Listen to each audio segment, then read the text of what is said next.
Halo teman-teman, Assalamualaikum.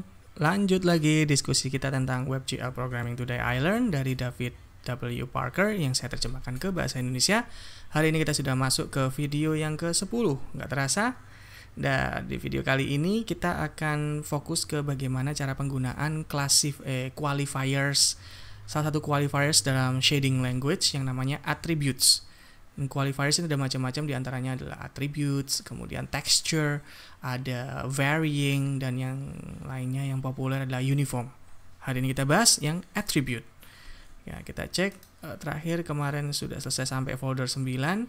Nah, hari ini kita akan fokus ke folder ke-10 yaitu pengantar tentang atribut. Di index.html-nya kita lihat apakah ada yang berbeda dibandingkan yang sebelumnya. Ini yang ditambahkan di folder ke-9 kemarin. Ini juga folder 9. So far so good. Tidak ada yang berubah di index atau HTML-nya ya. Kita cek di index.js. Oh, sebelum ke index.js kita cek vertex shader dan fragment shader. There's something new there. Fragment shader-nya sih enggak. Warnanya masih tetap pakai warna kuning. Ini untuk gambar titik kayaknya, masihan. Yes. Nah, di sini kalau kemarin kita langsung spesifikkan kan XYZ-nya untuk GL_position langsung di dalam shader. Nah, sekarang kita akan isi ini dengan sebuah variabel. Dan variabelnya di sini nggak kita definisikan. Kalau kita lihat di vertex shader-nya ini nggak ada definisi dari posisinya. Berapa nilainya nggak tahu kita. Nah, maksud dari attribute qualifiers attribute ini nanti kita akan isikan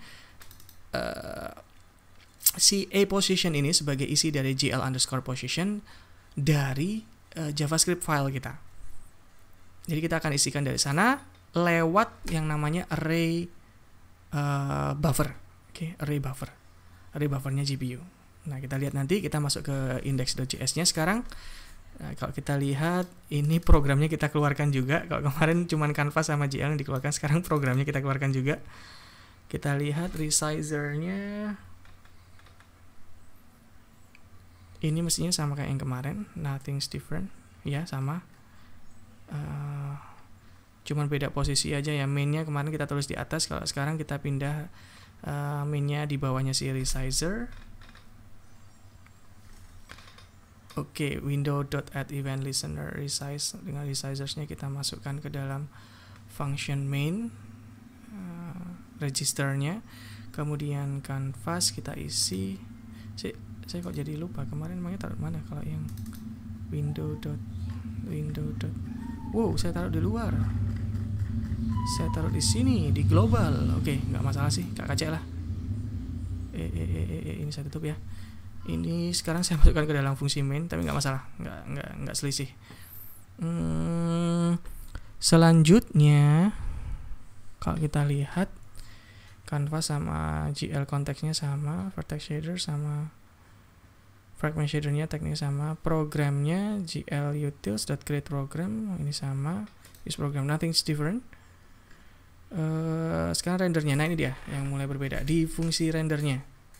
On full screen-nya sama global ini sama. Oke, cuman di fungsi rendernya kita lihat ya, ini yang berbeda ya. Kita punya variable position di JavaScript. Ini akan berguna sebagai pointer mengarah ke attribute variable yang ada di vertex shader. Oke. Ini cara nyambungannya, get attribute location. Ini seolah-olah kita dapetin alamat memorinya gitulah di GPU ya, dari a_position. A_position ini kan ini nama variabelnya harus sama ya dengan yang kita tuliskan di sini. Ini yang harus sama dengan yang di sini. Oke.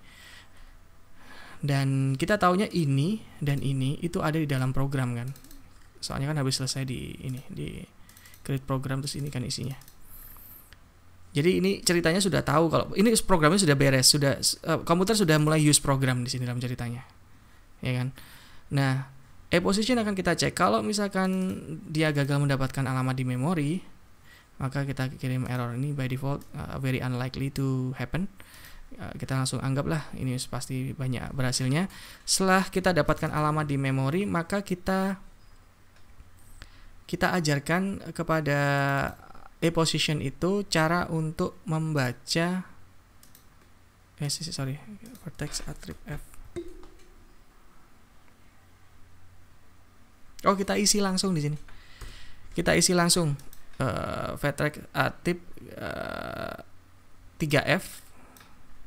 Jadi belum pakai frame buffer. Kalau nanti pakai frame buffer ini akan perlu attribute pointer kayak gini guys.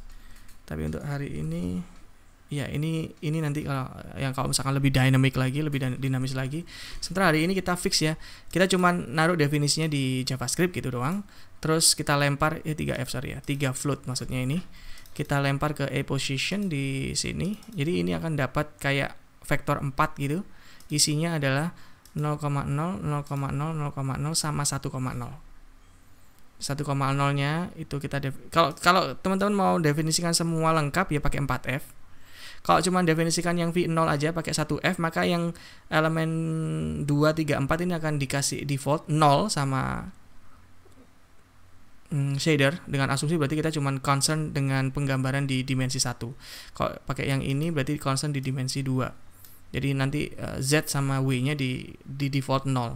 Terus yang sekarang kita lakukan ini W-nya default 1 ya. W-nya ini YZ-nya default 0, W default 1, yang ini Z-nya default 0, W-nya dikasih 1, yang ini W-nya kasih 1, terus ini kalau ini yang ikut semua seperti yang diminta di JS-nya. Oke, ini cara kita mentransfer dengan setelah kita dapat pointernya, kita isi pointer tersebut dengan value tertentu. That's all. Jadi kita dapatkan posisinya. Kalau misalkan kita cek ya, kita running, tentunya masih di posisi yang sama. Misalkan saya mau pengen geser ke yang paling kanan gitu kali ya, paling kanan dari frame. Dari frame, benar. Dari frame ini berarti mestinya akan ada sekitar sini. Ini saya kasih maksimal berarti X-nya 1. Ini hasilnya, dia akan di kanan. Ini yang kemarin saya sebut kenapa kalau dalam posisi seperti ini berarti frame-nya itu cuma diambil square gini doang ya. Logiknya kalau misalkan kita nggak memberlakukan ini teknik yang ini, modifikasi viewport ini, normalnya nanti dia akan muncul di paling kanan sini. Tapi kita kalau pakai yang itu nanti jadinya ceper. Gambar-gambarnya setiap kita gambar itu kayak rasionya mengikuti dengan rasionya kanvas, tidak bagus ya. Kalau bisa rasionya tetap kita pertahankan square supaya lebih kelihatan proporsional gitu. Oke, ini kalau misalkan 1,0, kalau 0 setengah kita ganti 0,5 misalkan, dan 0,5 maka dia akan bergeser ke kanan atas kayak gini. Oke. Dan seterusnya. Ini saya balikin lagi. Oke, kurang lebih seperti itu. Mudah-mudahan manfaat. Jadi hari ini cuman bagaimana caranya mendefinisikan apa yang harusnya ada di shader, itu kita definisikan di JS lewat perantara atribut. Mudah-mudahan bermanfaat. Kita ketemu lagi di pertemuan yang selanjutnya untuk materi-materi yang selanjutnya. Until then, assalamualaikum.